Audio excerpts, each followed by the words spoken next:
Chapter 7. The Sorting Hat. The door swung open at once. A tall, black-haired witch in emerald-green robes stood there. She had a very stern face, and Harry's first thought was that this was not someone to cross. The First Years, Professor McGonagall, stern, sharp-tongued, and so hopelessly Gryffindor, it makes my teeth ache. She struts around the castle like a wind-up tartan clock, dispensing detentions and house points with all the subtlety of a bludger to the face. Her idea of discipline is threatening to turn into a cat and glare. And yet, for all her high talk of rules and order, she'll bend the entire Hogwarts code backwards if it means one of her precious lines might earn a few more points for smiling politely. She calls it fairness. I call it delusion. Still, she's not entirely useless. At least when she's transfiguring furniture, she's not meddling in things beyond her comprehension. Thank you, Hagrid. I will take them from here. She pulled the door wide. The entrance hall was so big you could fit the whole of the Dursleys' house in it. The stone walls were lit with flaming torches like the ones at Gringotts. The ceiling was too high to make out, and a magnificent marble staircase facing them led to the upper floors. They followed Professor McGonagall across the flagged stone floor. Harry could hear the drone of hundreds of voices from a doorway to the right. The rest of the school must already be here. But Professor McGonagall showed the First Years into a small, empty chamber off the hall. They crowded in, standing rather closer together than they would usually have done, peering about nervously. "Welcome to Hogwarts," said Professor McGonagall. "The start-of-term banquet will begin shortly. But before you take your seats in the Great Hall, you will be sorted into your houses. The sorting is a very important ceremony because, while you are here, your house will be something like your family within Hogwarts. You will have classes with the rest of your house, sleep in poor house dormitory, and spend free time in your house common room. The 4 houses are called Gryffindor, Hufflepuff, Ravenclaw, and Slytherin. Each house has its own noble history, and each has produced outstanding witches and wizards. While you are at Hogwarts, your triumphs will earn your house points, while any rule-breaking will lose house points. At the end of the year, the house with the most points is awarded the House Cup, a great honor. I hope each of you will be a credit to whichever house becomes yours. The sorting ceremony will take place in a few minutes in front of the rest of the school. I suggest you all smarten yourselves up as much as you can while you are waiting." Her eyes lingered for a moment on Neville's cloak, which was fastened under his left ear, and on Ron's smudged nose. Harry nervously tried to flatten his hair. "I shall return when we are ready for you," said Professor McGonagall. "Please wait quietly." She left the chamber. Harry swallowed.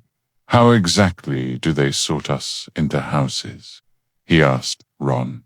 "Some sort of test, I think.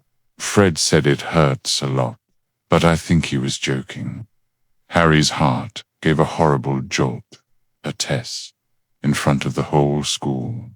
But he didn't know any magic yet. What on earth would he have to do? He hadn't expected something like this the moment. Fair-eyed. He looked round anxiously and saw that everyone else looked terrified, too. No one was talking much except Hermione Granger, who was whispering very fast about all the spells she'd learned and wondering which one she'd need. Harry tried hard not to listen to her. He'd never been more nervous. Never. Not even when he'd had to take a school report home to the Dursleys, saying that he'd somehow turned his teacher's wig blue. He kept his eyes fixed on the door. Any second now, Professor McGonagall would come, back and lead him to his doom. Then something happened that made him jump about a foot in the air. Several people behind him screamed. "What the?" he gasped. So did the people around him. About 20 ghosts had just streamed through the back wall, pearly white and slightly transparent. They glided across the room, talking to one another and hardly glancing at the first years. They seemed to be arguing. What looked like a fat little monk was saying, "Forgive and forget, I say. We ought to give him a second chance. My dear friar, haven't we given Peeves all the chances he deserves? He gives us all a bad name, and you know, he's not really even a ghost, I say. What are you all doing here?" A ghost wearing a ruff and tights had suddenly noticed the first years. Nobody answered. "New students," said the fat friar, smiling around at them. "Be sorted, I suppose." A few people nodded mutely. "Hope to see you in Hufflepuff," said the friar. "My old house, you know." "Move along now," said a sharp voice. The sorting ceremony's about to start. Professor McGonagall had returned. One by one, the ghosts floated away through the opposite wall.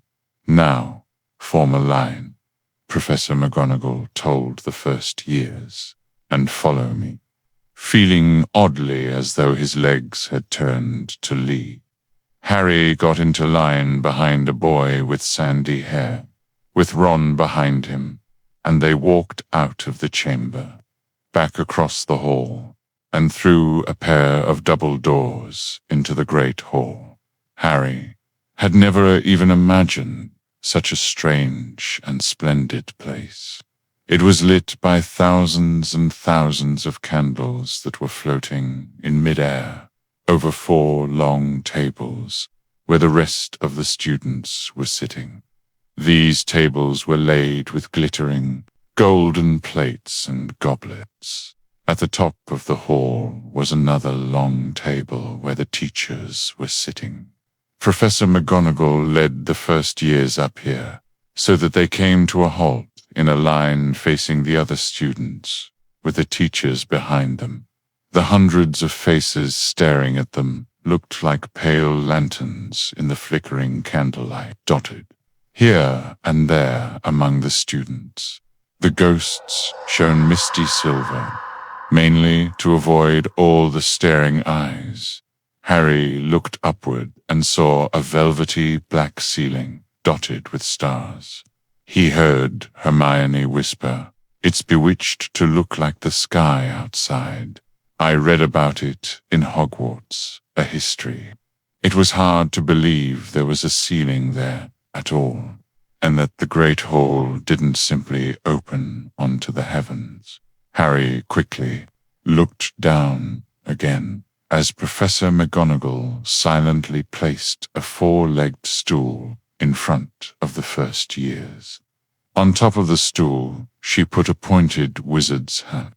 This hat was patched and frayed and extremely dirty. Aunt Petunia wouldn't have let it in the house. Maybe they had to try and get a rabbit out of it. Harry thought wildly. That seemed the sort of thing. Noticing that everyone in the hall was now staring at the hat, he stared at it, too. For a few seconds, there was complete silence. Then the hat twitched. A rip near the brim opened wide, like a mouth, and the hat began to sing.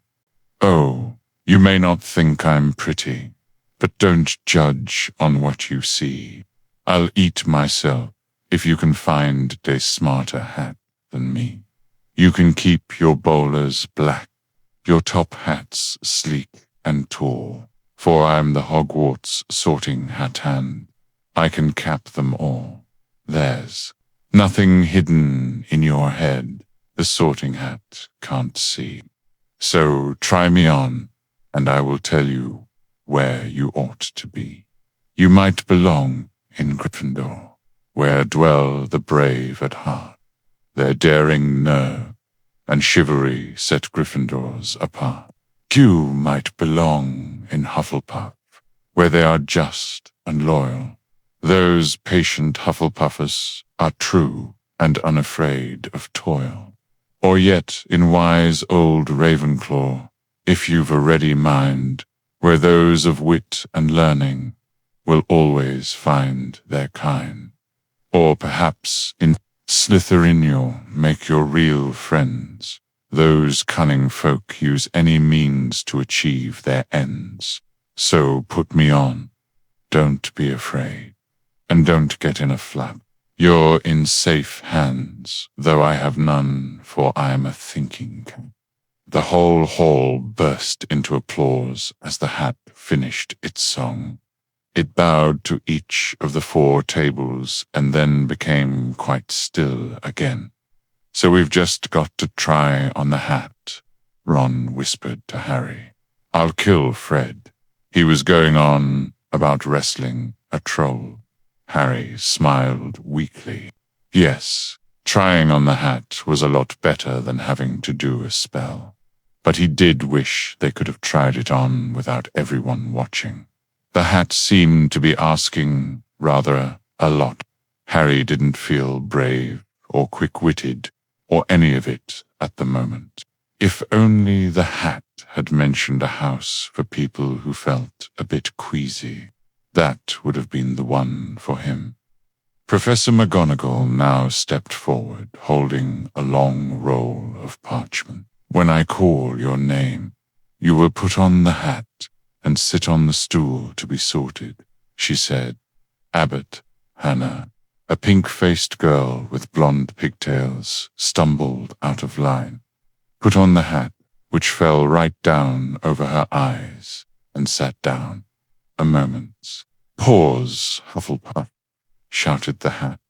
The table on the right cheered and clapped as Hannah went to sit down at the Hufflepuff table. Harry saw the ghost of the fat friar waving merrily at her. Bones. Susan Hufflepuff shouted the hat again, and Susan scuttled off to sit next to Hannah. Boot Harry Ravenclaw. The table second from the left clapped this time. Several Ravenclaws stood up to shake hands with Terry as he joined them.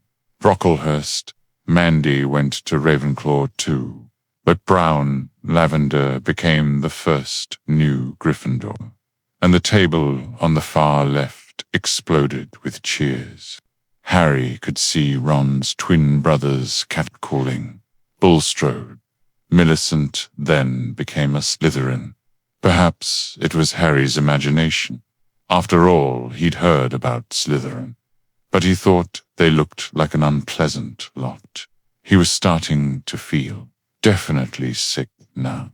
He remembered being picked for teams during gym at his old school. He had always been last to be chosen, not because he was no good, but because no one wanted Dudley to think they liked him.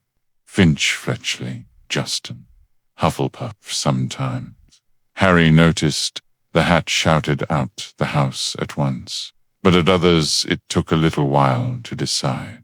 Finnegan, Seamus, the sandy-haired boy next to Harry in the line, sat on the stool for almost a whole minute before the hat declared him a Granger.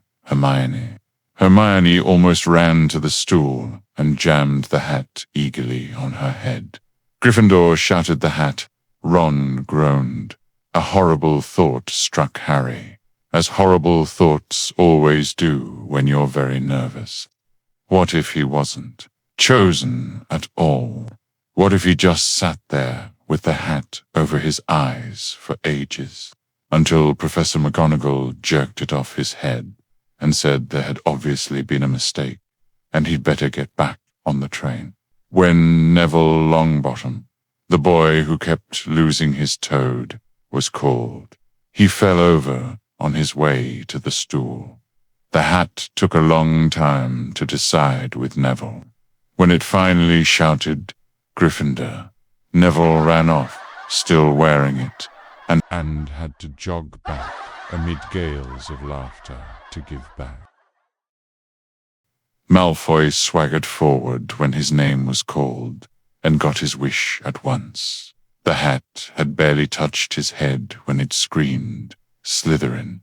Malfoy went to join his friends Crabbe and Goyle, looking pleased with himself.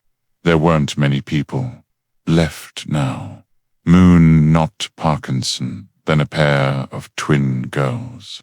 Patel and Patel, then Perks. Sally Ann, and then, at last, Potter, Harry. As Harry stepped forward, whispers suddenly broke out like little hissing fires all over the hall. "Potter," did she say? The Harry Potter? The last thing Harry saw before the hat dropped over his eyes was the hall full of people craning to get a good look at him. Next second, he was looking at the black inside of the hat. He waited.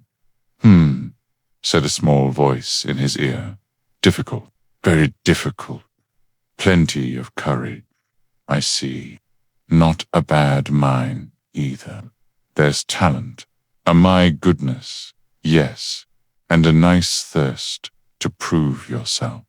Now that's interesting. So where shall I put you?" Harry gripped the edges of the stool and thought, "Not Slytherin, not Slytherin, not Slytherin, eh?" said the small voice. "Are you sure? You could be great. You know, it's all here in your head, and Slytherin will help you on the way to greatness. No doubt about that, no. Well, if you're sure, better be."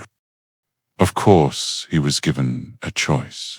The boy who lived, sauntering into Hogwarts with his mother's eyes and his father's arrogance. And the hat pauses for him, hesitates, as if greatness must await wherever he chooses to plant his overgrown ego, for Gryffindor power or popularity. And naturally, he picks the house that'll cheer the loudest for him. How convenient. Choices Dumbledore feeds him that rot about free will and love and bravery, while the rest of us are left to choke on the consequences of the choices we were never allowed to make. I was not given a choice, not when I was sorted, not when I begged for Lily's life, not when I turned my life into penance. But Harry Potter, he gets choices. He gets to break rules, fly when he shouldn't, meddle in things beyond him, and the world calls it courage. Funny how the rules always seem to bend for the chosen ones. Harry heard the hat shout the last word to the whole hall.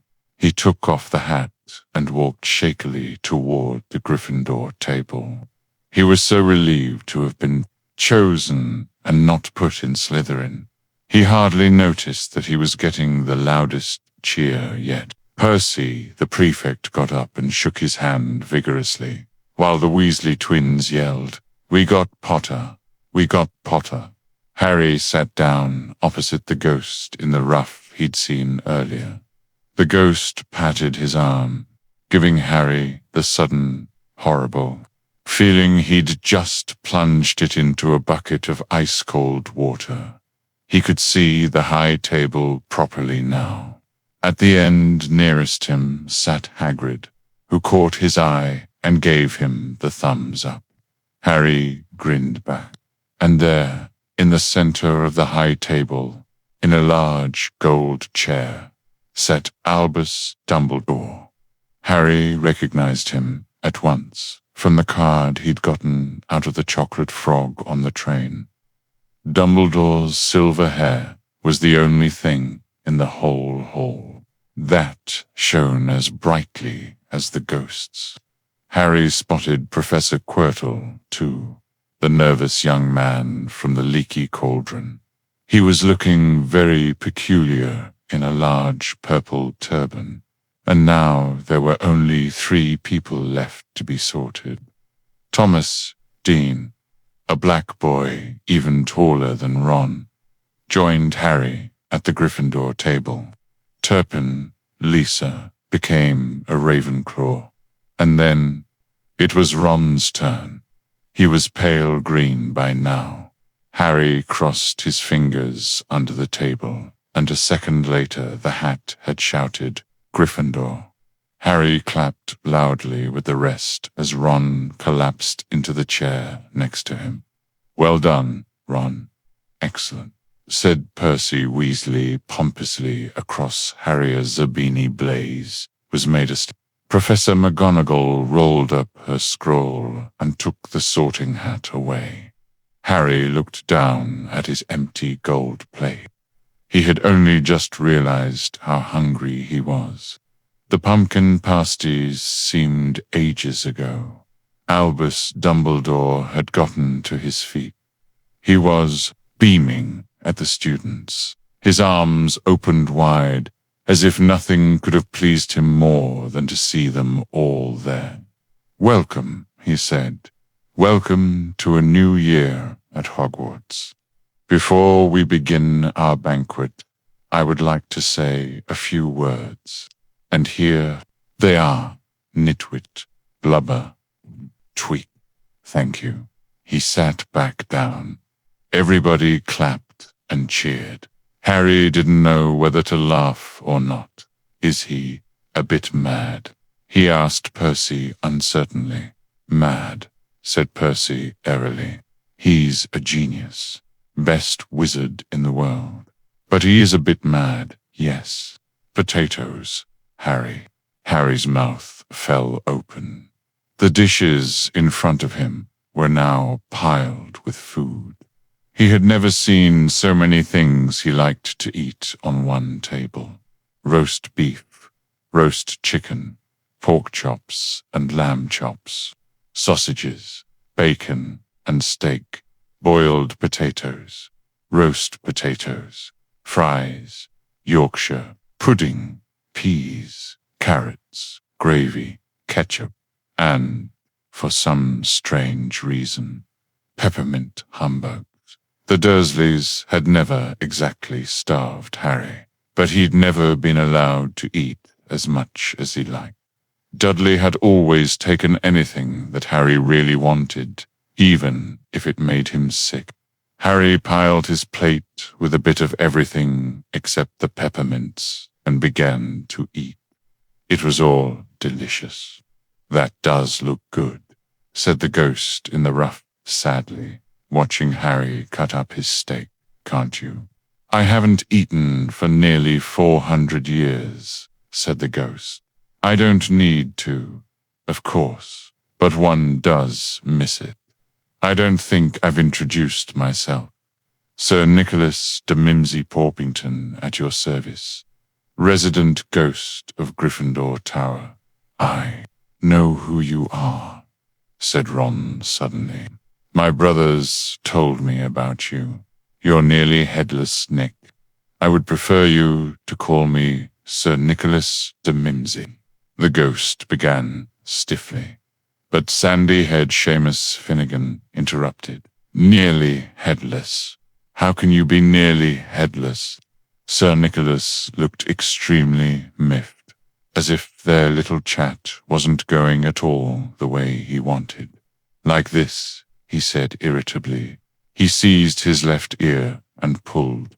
His whole head swung off, his neck, and fell onto his shoulder as if it was on a hinge. Someone had obviously tried to behead him, but not done it properly. Looking pleased at the stunned looks on their faces, nearly headless Nick flipped his head back onto his neck, coughed, and said, "So, new Gryffindors, I hope you're going to help us win the house championship this year. Gryffindors have never gone so long without winning. Slytherins have got the cup 6 years in a row. The bloody Baron's becoming almost unbearable. He's the Slytherin ghost. Harry looked over at the Slytherin table and saw a horrible ghost sitting there, with blank, staring eyes, a gaunt face, and robes stained with silver blood. He was right, next to Malfoy, who, Harry was pleased to see, didn't look too pleased with the seating arrangements. The bloody Baron, Slytherin's resident corpse with a flair for dramatic, stalks the halls like a bad omen dipped in silver paint, utterly useless in life, and somehow even more pathetic in death. How did he get covered in blood? Asked Seamus with great interest. I've never asked, said nearly headless Nick delicately. When everyone had eaten as much as they could, the remains of the food faded from the plates, leaving them sparkling clean as before. A moment later, the desserts appeared. Blocks of ice cream in every flavor you could think of. Apple pies, treacle tarts, chocolate eclairs, and jam donuts. Trifle strawberries, jello, rice pudding. As Harry helped himself to a treacle tart, the talk turned to their families. I'm half and half, said Seamus. Me dad's a muggle. Mum didn't tell him she was a witch till after they were married. Bit of a nasty shock for him. The others laughed. What about you, Neville? Said Ron. Well, my gran brought me up, and she's a witch, said Neville. But the family thought I was all muggle for ages. My great-uncle Algy kept trying to catch me off my guard and force some magic out of me. He pushed me off the end of Blackpool Pier once. I nearly drowned, but nothing happened until I was 8. Great-uncle Algy came round for dinner. He was hanging me out of an upstairs window by the ankles when my great-auntie Enid offered him a meringue and he accidentally let go. But I bounced all the way down the garden and into the road. They were all really pleased. Gran was crying. She was so happy. And you should have seen their faces when I got in here. They thought I might not be magic enough to come. You see, great-uncle Algy was so pleased he bought me my toad. On Harry's other side, Percy Weasley and Hermione were talking about lessons.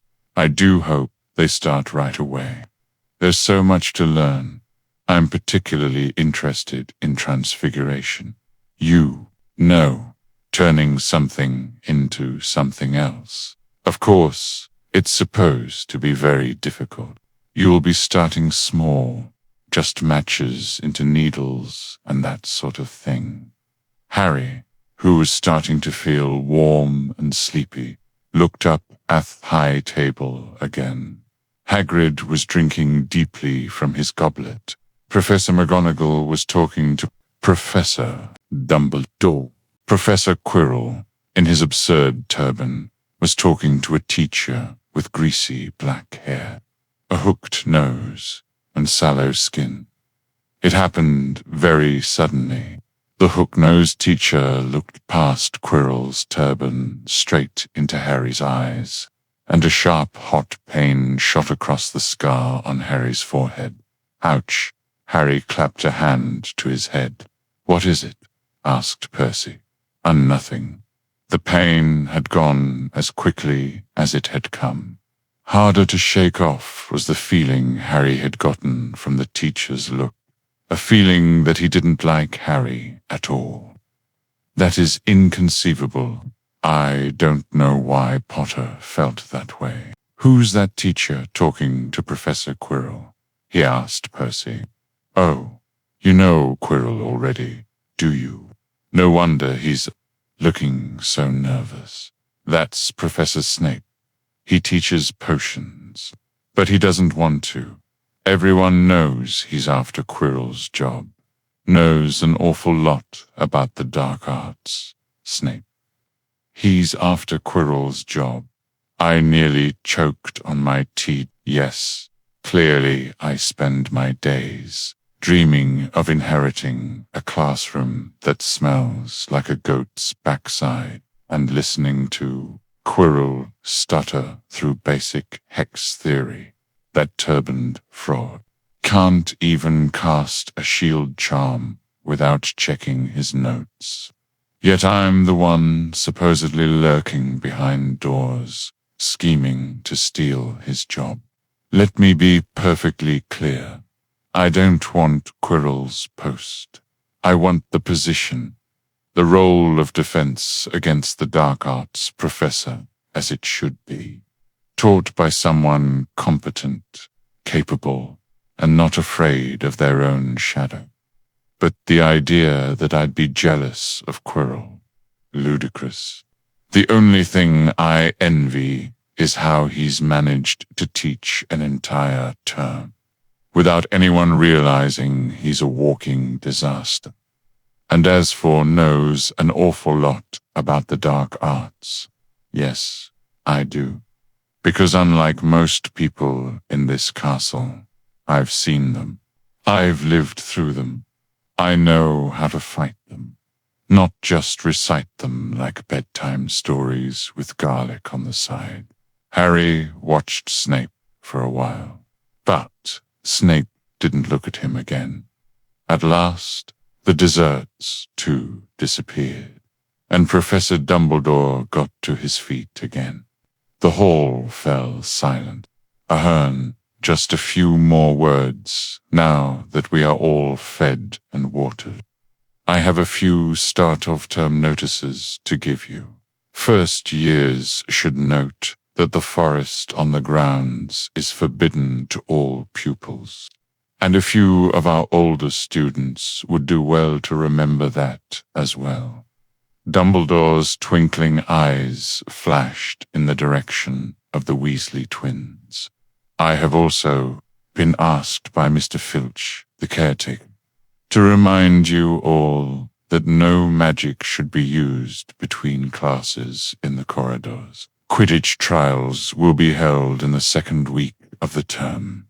Anyone interested in playing for their house teams should contact Madam Hooch.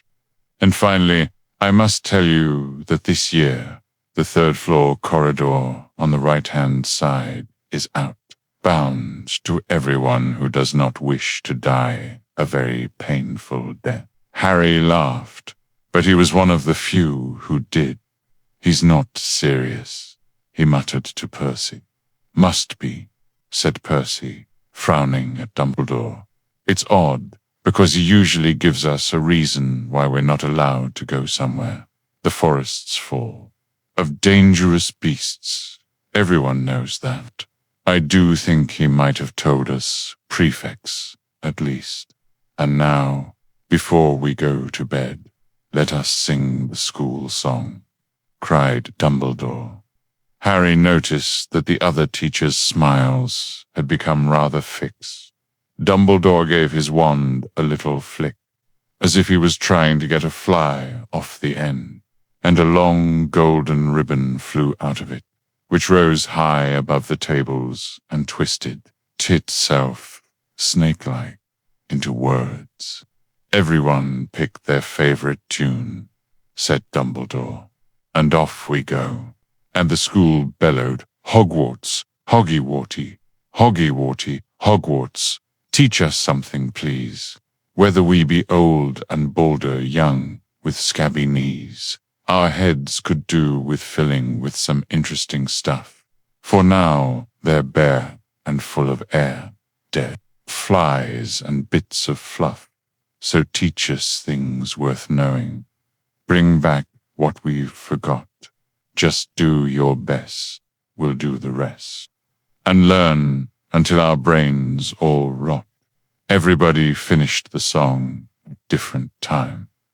At last, only the Weasley twins were left singing along to a very slow funeral march. Dumbledore conducted their last few lines with his wand. "Ah, music," he said, wiping his eyes. "A magic beyond all we do here. And now, bedtime. Off you trot." The Gryffindor first years followed Percy through the chattering crowds, out of the great hall, and up the marble staircase. Harry's legs were like lead again, but only because he was so tired and full of food. He was too sleepy even to be surprised that the people in the portraits along the corridors whispered and pointed as they passed, or that twice Percy led them through doorways hidden behind sliding panels and hanging tapestries. They climbed more staircases, yawning and dragging their feet. And Harry was just wondering how much farther they had to go when they came to a sudden halt. A bundle of walking sticks was floating in midair ahead of them, and as Percy took a step toward them, they started throwing themselves at him. "Peeves," Percy whispered to the first years, "a poltergeist." He raised his voice. "Peeves, show yourself," a loud, rude sound, like the air being let out of a balloon, answered. "Do you want me to go to the Bloody Baron?" There was a pop, and a little man with wicked dark eyes and a wide mouth appeared, floating cross-legged in the air, clutching the walking sticks. "Ooh," he said, with an evil cackle. "Ickle firsties. What fun." He swooped suddenly at them. They all ducked. "Go away, Peeves, or the Baron'll hear about this. I mean it," barked Percy.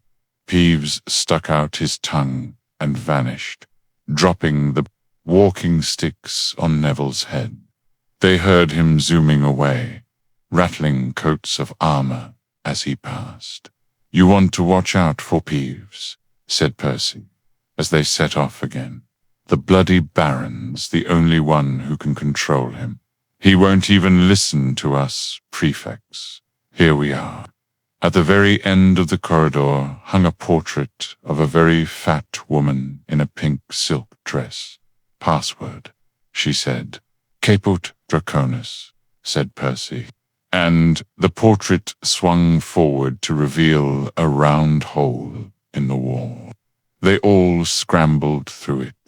Neville needed a leg up, and found themselves in the Gryffindor common room, a cozy, round room full of squashy armchairs. Percy directed the girls through one door to their dormitory, and the boys through another. At the top of a spiral staircase, they were obviously in one of the towers. They found their beds at last. 5 four-posters hung with deep red velvet curtains. Their trunks had already been brought up. Too tired to talk much, they pulled on their pajamas and fell into bed. "Great food, isn't it?"